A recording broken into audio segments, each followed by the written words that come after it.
Le 8 février à Cahors, Roland Desbordes, président de la CRIRAD, animait une conférence débat autour de la catastrophe nucléaire de Fukushima sur la situation actuelle au Japon et les impacts en France qui ont suivi. Dans la journée, Roland Desbordes animait un stage sur l'emploi d'un compteur GIGR. Ce fut alors l'occasion pour Antenne Doc de le rencontrer. Je suis avec Roland Desbordes, président de la CRIRAD. Bonjour. Bonjour. Alors c'est avec joie qu'on se rencontre enfin aujourd'hui, depuis longtemps que j'attendais cette rencontre. Eh bien, peut-être commencer par présenter la CRIRAD à nos auditeurs, c'est un bon début. Alors, CRIRAD est né loin d'ici, dans la Drôme, il y a 26 ans bientôt. C'était au moment de Tchernobyl en 86. Et c'était en réaction aux mensonges des autorités françaises à l'époque. Alors, le mensonge sur le nuage qui s'arrête à la frontière, celui-là, il n'a pas duré très longtemps. Par contre, le mensonge qui a duré très longtemps et sur lequel la CRIRAD s'est créée, c'était le nuage est bien passé, mais il n'a pas laissé de radioactivité. Et là, nous, on a dit, ça, c'est pas possible. Là, on n'y a pas cru. Et c'est pour ça qu'on a dit, on va monter un labo. Et comme ça, on le saura. Parce que la radioactivité, on sait très bien que ça se détecte pas avec nos sens habituels. Et que si on veut la retrouver, la radioactivité, s'il y en a, eh bien, c'est avec un laboratoire qu'on sera performant pour le faire. Et on pourra ainsi informer de manière indépendante. Donc, c'est vraiment dans le but information, indépendante. Pour ça, c'est une association et c'est grâce à ses adhérents qu'elle est indépendante aujourd'hui et qu'elle existe toujours, grâce à ses adhérents, toujours, qu'elle a beaucoup de travail.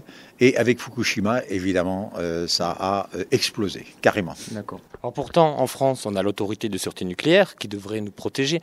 Il y a des choses, des résultats différents qui arrivent dans les travaux étudiés dans ces laboratoires entre la CRIRAD et l'ASN. L'ASN, c'est, comme elle se présente elle-même, le gendarme. Et c'est un gendarme qui fait un travail, je pense, correct pour ce qui est de la sûreté des installations nucléaires. Elle fait des inspections. Moi, je n'ai pas la compétence pour dire si elle fait mal son travail ou pas. On peut dire que pour l'instant, on a évité le pire en France au point de vue accident. C'est vrai, on n'a pas eu de catastrophe. On a quand même beaucoup d'incidents et on peut se poser des questions. Est-ce que le travail du gendarme est correct? Est-ce que le nombre d'incidents diminue, oui ou non? Force est de constater qu'il ne diminue pas vraiment. Donc on doit se poser la question, est-ce que le gendarme, il ne fait pas que constater? Est-ce qu'il ne fait pas que faire des rapports, donner des avis? Mais est-ce qu'il sanctionne? Parce que si un gendarme qui ne sanctionne pas, c'est pas un gendarme. Sinon, si c'était comme ça sur les routes, les gens ne respecteraient rien du tout. Parce que à terme, ça se sait, un gendarme qui ne sanctionne pas. Et là, nous, on constate, c'est que le gendarme ne sanctionne pas. Donc il manque quelque chose. Et en particulier, pour tout ce qui est environnement, le gendarme, alors là, passe complètement à côté du problème. Il ne s'intéresse pas quand il y a des pollutions environnementales. Le gendarme constate, oui, il y a eu rejet anormal de radioactivité. Mais ce n'est pas lui qui va monter au créneau pour sanctionner l'exploitant, si ce ne sont pas des associations comme la CRIRAD ou des citoyens qui le font, ou d'autres associations, eh bien, les choses en restent là. Et c'est pour ça que les choses évoluent petit à petit. Nous, on apporte le côté scientifique. Avec les citoyens, on peut porter plainte en justice. Et pour la première fois depuis longtemps, on a eu quelques condamnations. Il y en a eu à l'automne dernier dans la Drôme, d'un exploitant, à Réva. Il y en aura peut-être une demain à propos de Golfech pour des pollutions. Là, on constate que le gendarme, il n'est pas vraiment à la hauteur. On dirait que l'environnement, rejeter de la radioactivité, c'est pas bien, mais c'est pas si grave. Parce qu'après, l'autorité de sûreté nucléaire est là pour faire gendarme sur les installations nucléaires, sur les centrales. Mais la CRIRAD aussi, elle a d'autres champs d'action. Au niveau de la maison, au niveau avec les compteurs. Aujourd'hui, on a fait un stage pour apprendre à utiliser des compteurs. C'est des champs d'action beaucoup plus larges, j'ai l'impression, que la SN que vous proposez. Absolument. Nous, la CRIRAD, on s'est créé pour rechercher et informer sur la radioactivité. Et la radioactivité, elle a différentes origines. Elle peut être d'origine naturelle. On a beaucoup milité pour qu'on reconnaisse les risques liés à la radioactivité naturelle. Elle peut être d'origine militaire. On a beaucoup fait de missions, je dirais, sur les sites des essais nucléaires français en Algérie, en Polynésie, sur des sites d'installations militaires en France. Donc on s'intéresse aux militaires, on s'intéresse aussi au médical, parce que la médecine utilise la radioactivité, et parfois dans des conditions qui ne sont pas acceptables du tout, pour les personnes et pour l'environnement. Donc dans ces cas-là, et évidemment il y a le nucléaire civil qui en France est présent à travers les mines d'uranium, à travers les centrales nucléaires, les déchets, les rejets dans l'environnement. Mais ce n'est pas seulement la centrale nucléaire qui nous intéresse. C'est tout ce qui est en amont, tout ce qui est en aval, tout ce qui pose problème d'environnement. Et on se mobilise beaucoup pour empêcher que cette radioactivité, on la retrouve dans nos biens de consommation. C'est pour ça qu'on lance des campagnes de pétitions pour qu'on ait une législation qui déjà soit extrêmement stricte pour l'interdire, parce que ce n'est pas le cas aujourd'hui, et d'autre part pour qu'elle soit respectée. Et nous, évidemment, on agit à tous ces niveaux-là. Cette radiation, on la trouve dans les biens de consommation, on la trouve aussi dans l'environnement. Mais alors, comment peuvent faire les gens pour contacter la CRIRAD, s'ils se posent des questions? Comment ça se passe? C'est simple, on est une association, on a une structure salariée qui fait un travail de laboratoire, et puis on a des bénévoles. Alors on est présent avec les bénévoles sur des stands de salons, par exemple comme Horizon Vert dans la région, comme d'autres salons. Et puis là, on peut venir rencontrer la CRIRAD. Ça, c'est bien, on peut rencontrer des militants de la CRIRAD, on peut adhérer à la CRIRAD, on peut poser des questions à la CRIRAD. Et puis si on n'a pas l'occasion d'aller sur ce genre de salon, eh bien, on peut aussi écrire ou téléphoner à la CRIRAD, prendre contact par Internet. Aujourd'hui, c'est relativement facile. Il suffit, sur Internet, on trouve très facilement le site CRIRAD. Vous avez des informations en direct. Si vous avez des questions à poser, bien évidemment, aussi, vous pouvez faire un mail pour poser des questions.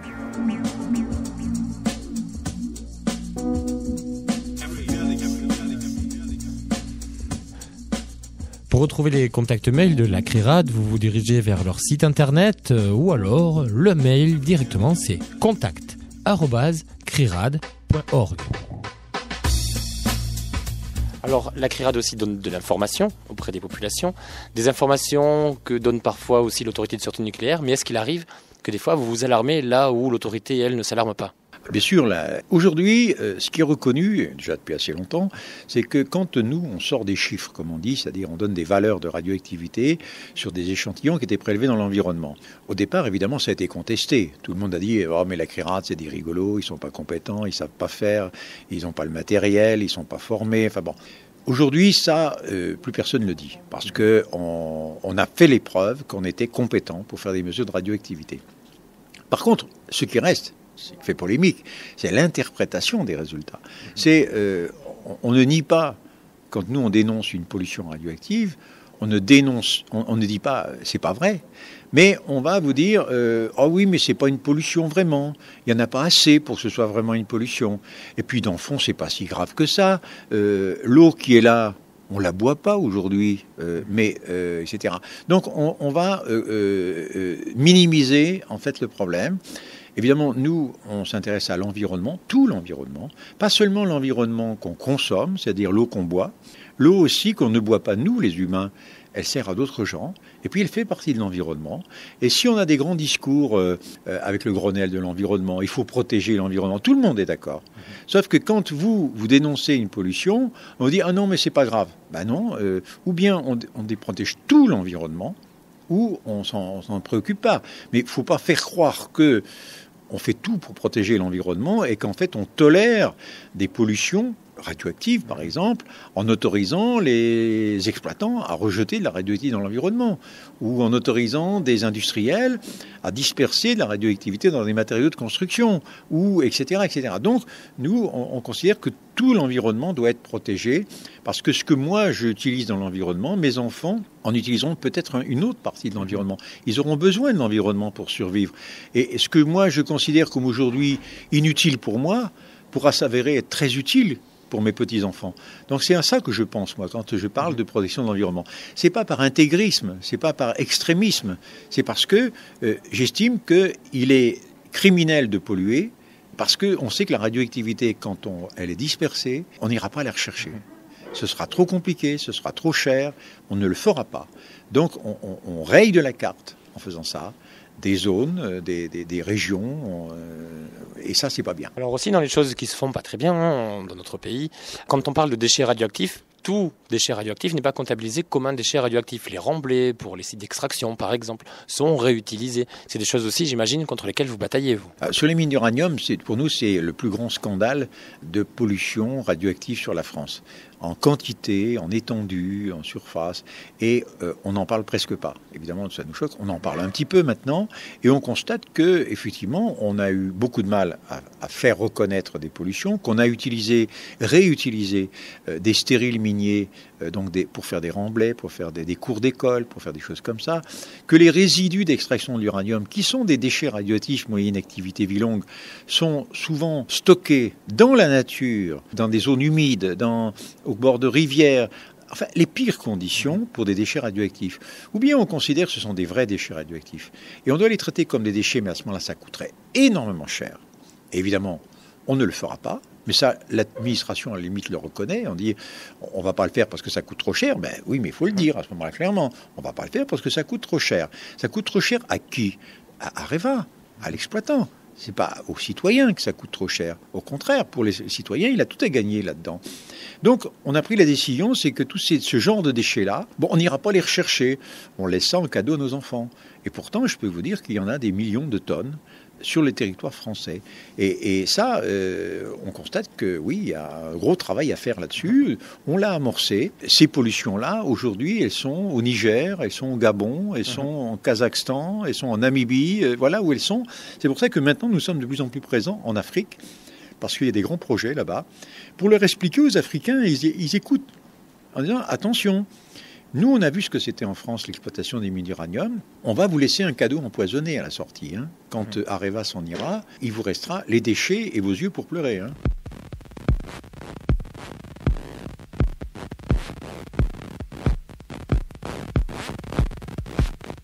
À Tchernobyl, comme à Grama, Antenne Doc, radio, pas de frontières.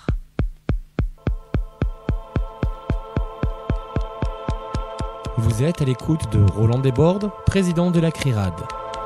Alors aussi dans les autres choses qui sont dénoncées, j'imagine à travers la CRIRAD, à travers aussi l'actualité récente qu'on a pu voir avec ce qui s'est passé au Japon, il n'y a pas moins d'1 an, il y a aussi des données qui sont différentes entre ce qui est donné par l'autorité de sûreté nucléaire à travers nos médias français. Les données que vous, à la CRIRAD, vous donnez, il y a des grandes différences. De quoi ça peut venir, ça ? Comment on peut l'expliquer ? Alors, s'il s'agit de Fukushima en France, par rapport à ce qui est venu de Fukushima, il y a maintenant bientôt 1 an. Alors, c'est pas tellement l'autorité de sûreté nucléaire qui n'a pas fait de contrôle. Elle manage un petit peu, je dirais, les contrôles. Mais c'est pas elle qui les fait, les contrôles.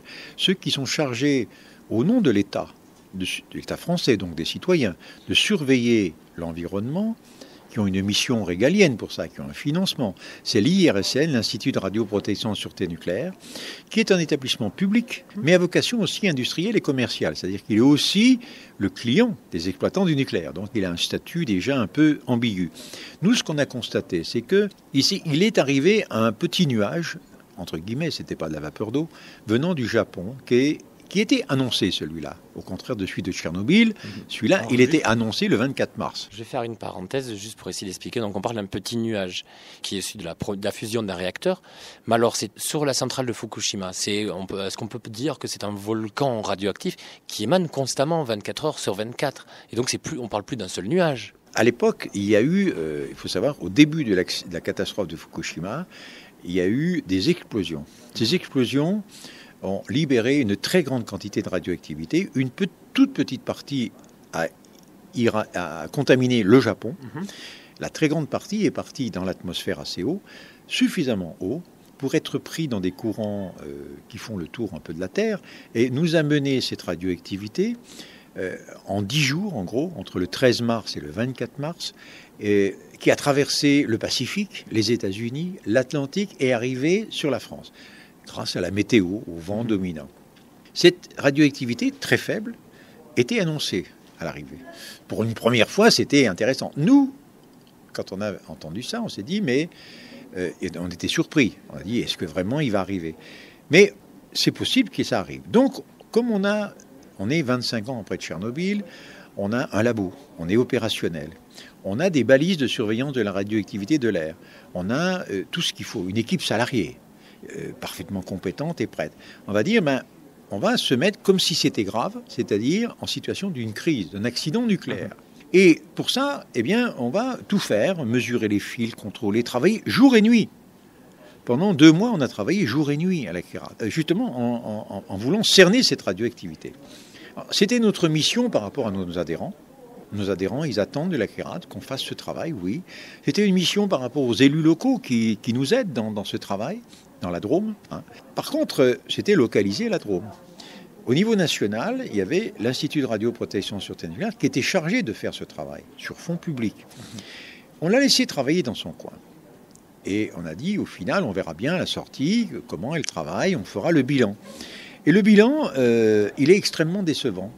C'est-à-dire que si vous allez, j'enjoins tous les auditeurs à aller consulter les sites internet de l'IRSN sur lesquels vous allez trouver le bilan des retombées de Fukushima sur la France au mois d'avril, mars-avril de l'année 2011. Eh bien, je vous mets au défi de répondre aux questions simples.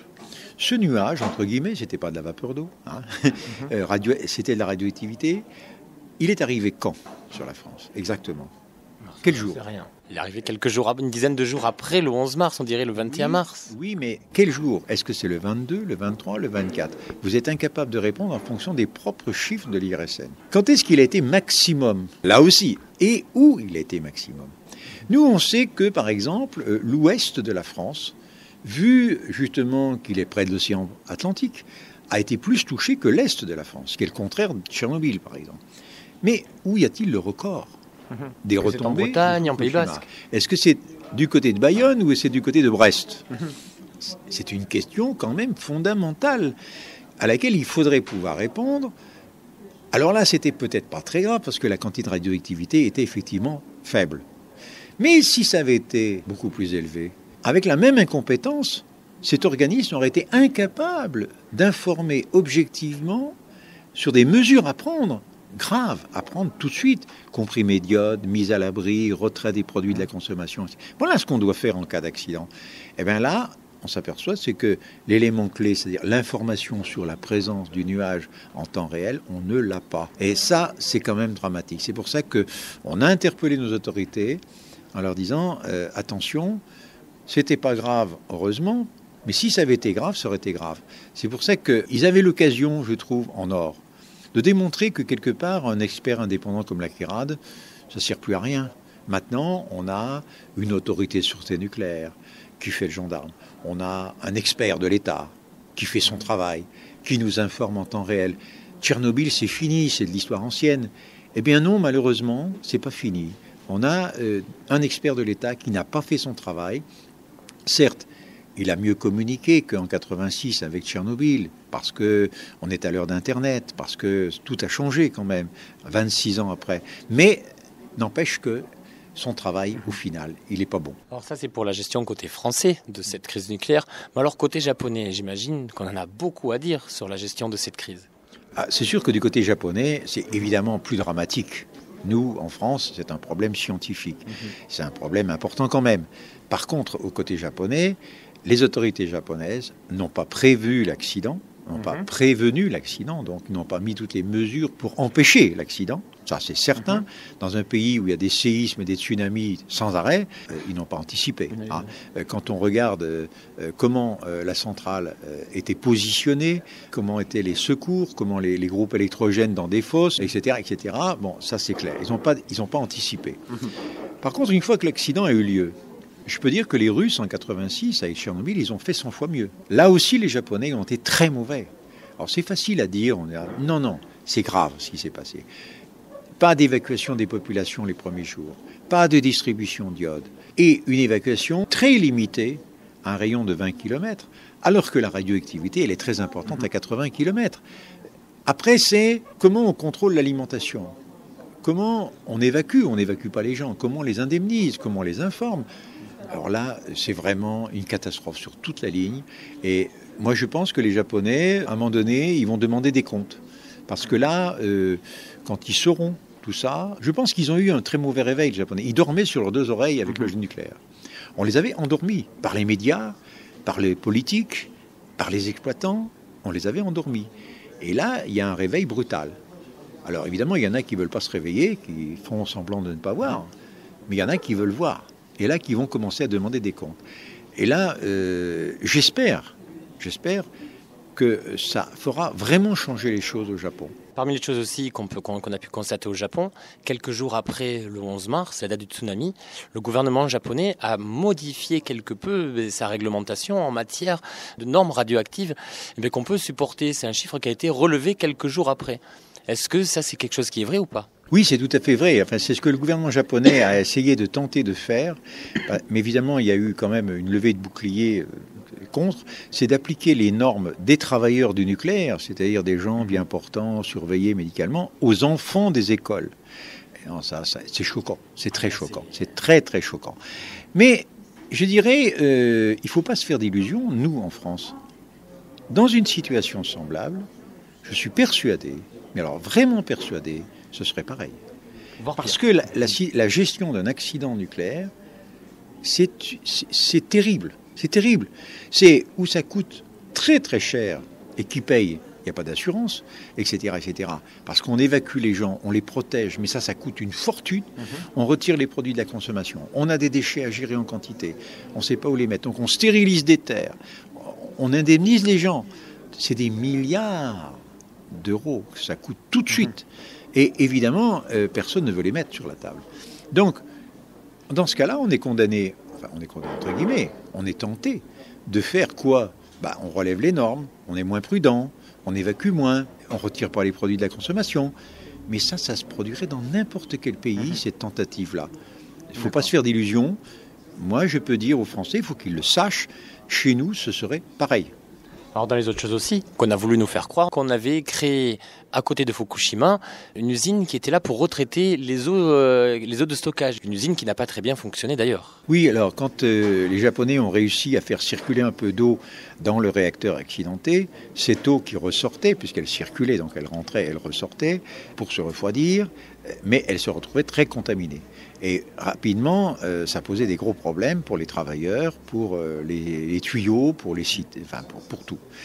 Là, comme on a en France des champions du nucléaire, Areva a immédiatement dit mais nous, on sait faire. On sait décontaminer la radioactivité, enlever la radioactivité dans l'eau. Donc Areva a proposé ses services.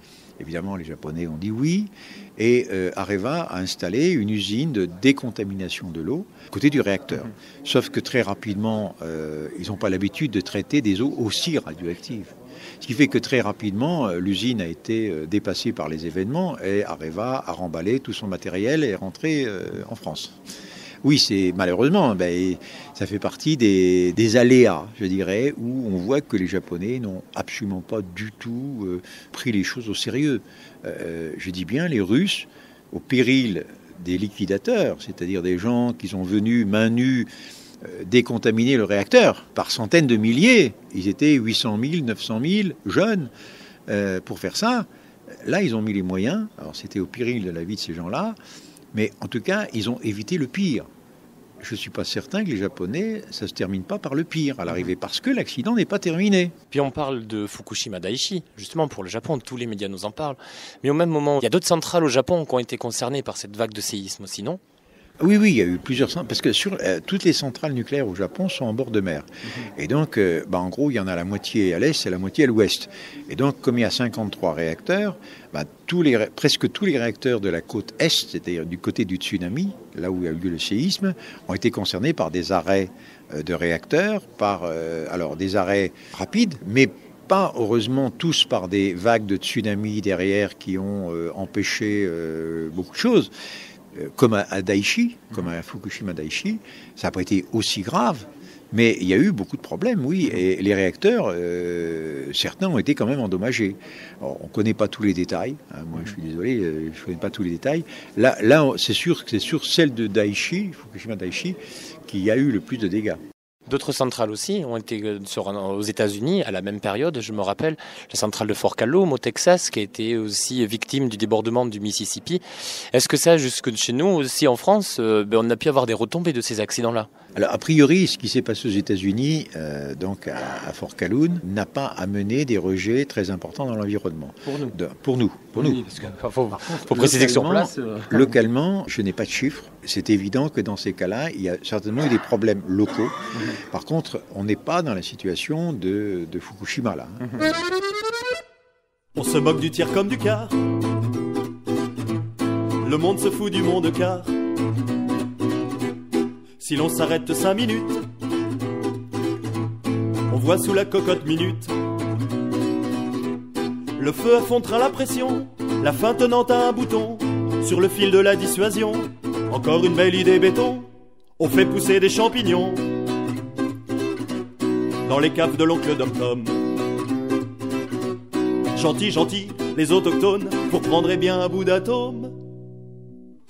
Et enfin, pour terminer, est-ce que les retombées en France de Fukushima sont importantes pour notre santé à nous, Français, ici, sur le territoire? Est-ce qu'il y a des conséquences à stipuler? Nous, on peut dire que dans la vallée du Rhône, là, on a fait nos mesures.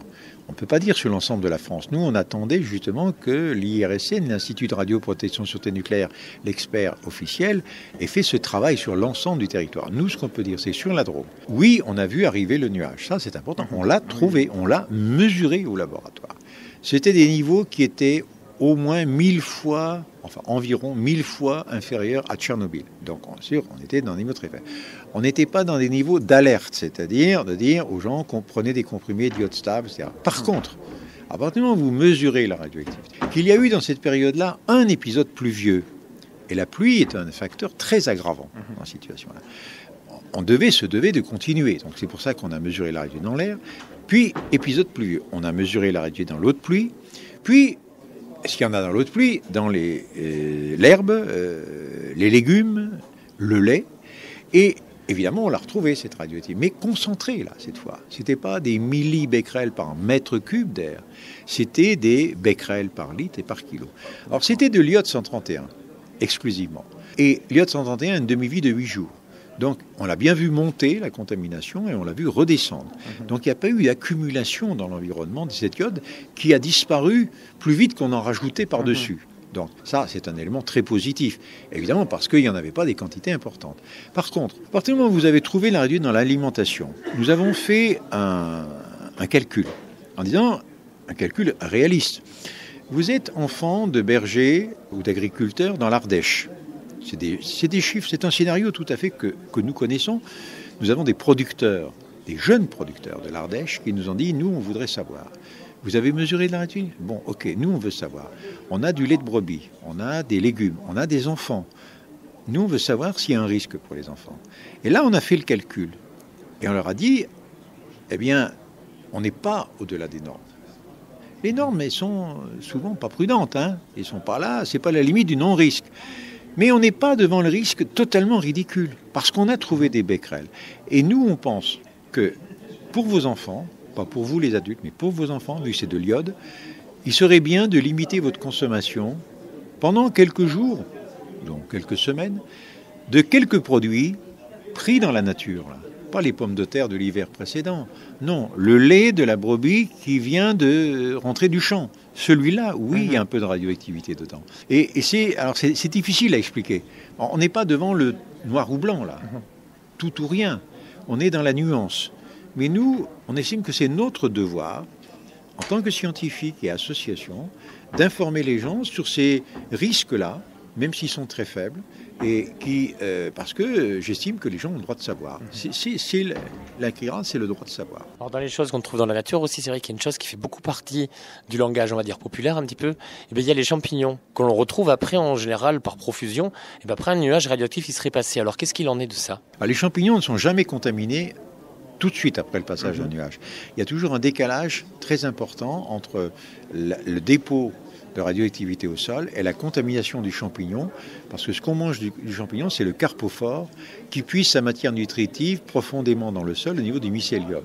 Or, par exemple, la contamination de Tchernobyl, pas pour les éléments à vie courte comme l'iode qui avait le temps de disparaître, lui, elle n'a pas commencé en 86, ou elle a à peine commencé en 86, elle a été maximale 9 ans après, pour les champignons de près, et elle est redescendue après. Mais on n'est pas revenu aujourd'hui sur les champignons, alors certaines espèces, pas toutes, on n'est pas revenu à la contamination antérieure à Tchernobyl, qui en avait déjà d'ailleurs avant, à cause des essais nucléaires aériens des années 60, mais qui avait énormément décru. Quand est arrivé Tchernobyl, on n'était pas à zéro. Évidemment, Tchernobyl, on a mis une bonne couche par-dessus, qui a diminué, et on n'est pas tout à fait revenu aujourd'hui au niveau antérieur à Tchernobyl. Ce que je peux dire, c'est des champignons, nous, des régions de l'Est et du Sud-Est de la France. Et ça doit être à peu près la même chose dans l'Ouest. Donc, il vaut mieux éviter de manger ces champignons pour éviter d'augmenter notre taux de becquerel en nous. Alors, moi, je dis aux gens qui consomment du champignon, ça dépend comment vous êtes consommateur. Les gens qui disent, je consomme 2-3 fois dans l'année, dans une omelette, une poignée de chanterelles, mais allez-y, pas de problème. Par contre, si vous êtes gros consommateur, plusieurs dizaines de kilos par an, si vous êtes chasseur de gros gibier du type sanglier, qui lui se nourrit souvent des champignons, qui a toujours le nez dans l'humus, etc., lui est contaminé à des niveaux faibles.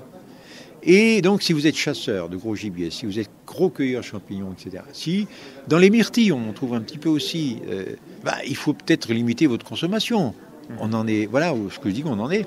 Aujourd'hui, là, il n'y a pas de contrôle systématique en France. Là où il y a des contrôles systématiques, par exemple en Allemagne, en Écosse, en Laponie, en Suède, ils contrôlent systématiquement les sangliers, les moutons en Écosse et les rennes en Laponie. Là où on fait des contrôles, curieusement, on est 25 ans après Tchernobyl, on trouve des animaux qui dépassent les normes de consommation pour les adultes. C'est du césium 137. En Bavière, par exemple, j'ai un chiffre, 20% du sanglier tué en Bavière n'est pas commercialisé. Voilà. Mais là, on fait des mesures, donc on sait. Quand on ne fait pas de mesures, comme nous en France, on ne sait pas. Le nuage qui est venu de Fukushima au mois d'avril l'année dernière, il n'y a plus rien. Depuis le mois de juin, mai-juin, il n'y a plus rien. Parce que c'était de l'iode 131, qui a une demi-vie de 8 jours, et qu'il n'y a pas eu d'épisode derrière aussi dramatique que les 13-14 mars. Par contre, Fukushima n'est pas terminé, et il peut très bien se reproduire des événements dramatiques comme il s'en est produit l'an dernier. Donc il faut rester vigilant. Nous sommes toujours vigilants. Et les réacteurs en fusion de Fukushima, est-ce qu'il est responsable et juste de dire qu'ils sont en fusion et qu'ils tombent dans la profondeur de la Terre au fur et à mesure du temps ? On ne sait pas où ils sont. Personne n'est rentré dans les réacteurs. C'est ce qui m'intéresse d'entendre. Voilà. On n'en sait rien. On ne sait pas. Alors, il y en a qui disent qu'ils sont froids. Non, ils ne sont pas froids parce qu'il y a encore de l'eau chaude dedans. Donc, si l'eau est chaude dedans, vu la température extérieure, c'est qu'il y a quelque chose qui bout encore là-dedans. Donc, ils ne sont pas froids. Ils ne sont pas arrêtés à froid, comme on dit. On a encore des sautes de réactivité. On ne sait pas où ils sont exactement en profondeur. On sait qu'ils ont percé la cuve. Le béton, sans doute un peu, peut-être pas totalement, etc. Et alors après, c'est un scénario qui ne s'est jamais produit. Alors moi, je ne sais pas la suite. Je ne peux pas vous le dire. Je ne suis pas Madame Soleil. Je ne sais pas dire l'avenir là-dessus. Je dis simplement, on rentre dans un scénario qui ne s'est jamais produit. Jusque-là, on était dans des scénarios Tchernobyl. Là, Tchernobyl, eux, les Russes, arrêté le cœur du réacteur dans la dalle. Ils ont congelé la dalle. D'accord. Là, on est sûr que c'est pas aller plus loin. Les Japonais n'ont pas voulu le faire. Pour X raisons, je ne sais pas. Du coup, la dalle, elle est en train de se traverser. Est-ce que le cœur en fusion arrivera à traverser totalement la dalle en béton, à rejoindre cette fois la nappe ? Je ne sais pas. Ce qu'on peut dire, en tout cas, ce qui est sûr, c'est que la dernière vague de séisme qu'il y a eu là en début de cette année 2012 au Japon, notamment vers Fukushima, a peut-être pu servir quelque part TEPCO à se débarrasser des eaux de refroidissement de ces réacteurs en fusion, parce que ça a créé des fuites dans ces piscines de stockage. Les rejets sont pas terminés. Les Japonais eux-mêmes reconnaissent des rejets aériens en continu, pas en explosion, cette fois en continu, aériens, ils reconnaissent un chiffre, le seul chiffre qu'ils ont donné, parce que là, ils ne sont plus sur les explosions, donc ils peuvent contrôler un petit peu les choses qui sortent par en haut. Et là, ils étaient à 300 fois en 1 heure ce qu'ils rejettent d'habitude en 1 an. Ils appellent ça presque rien. Bon, c'est pas rien du tout. Et puis, dans la mer, alors là, on ne sait pas. D'accord. On n'en sait rien de ce qu'ils font. Là, on ne sait pas. On n'a pas de chiffres. Ça part dans l'océan Pacifique, et puis voilà. Très bien. Bon, alors, il y a beaucoup de monde qui arrive pour participer justement à ce débat ce soir. Donc on va finir. Peut-être pour terminer, un conseil à donner à ceux qui nous entendent. Si j'espère que ça ne va pas arriver, une autre catastrophe nucléaire, mais comment ils peuvent d'une part se protéger et puis devenir aussi acteurs de défense de l'environnement. Comment ça se passe ? Parce qu'on ne peut pas tous mesurer, avoir un compteur GGR chez nous. Non, le compteur GGR, c'est pas ni intéressant. Par contre, il faut, je pense que si on veut se préparer à l'accident, il faut s'informer sur qu'est-ce qu'il faut faire en cas d'accident. Il faut avoir des comprimés d'iode stable chez soi, parce que ça peut arriver chez nous, la catastrophe. Pas seulement autour d'un site nucléaire, mais à n'importe quel endroit de France, on peut être touché par de l'iode radioactif en cas d'accident grave sur une installation nucléaire française. Il faut savoir quoi faire chez soi, dans ce cas-là, se confiner. Les bonnes pratiques, je dirais, pour éviter le pire, parce que dans ce cas-là, on n'a plus qu'à subir. quand la catastrophe a eu lieu. On peut la prévenir, ça c'est pas notre boulot, c'est le boulot des autorités. Par contre, quand la catastrophe a lieu, de toute façon on n'a qu'à subir. Alors il faut essayer de subir le mieux possible. Et le mieux possible, c'est en s'informant, en agissant auprès aussi des élus locaux pour qu'eux-mêmes soient des relais, auprès des associations. Il faut adhérer aux associations qui posent des questions, qui informent. C'est comme ça qu'on va faire bouger les choses. Et quand on parle d'iode stable, c'est pas forcément les produits de la mer. C'est pas parce qu'on va manger des huîtres qu'on va consommer de l'iode stable, n'est-ce pas? Voilà. Ah oui, tout à fait. C'est important à préciser. Voilà, merci. Eh bien, merci beaucoup.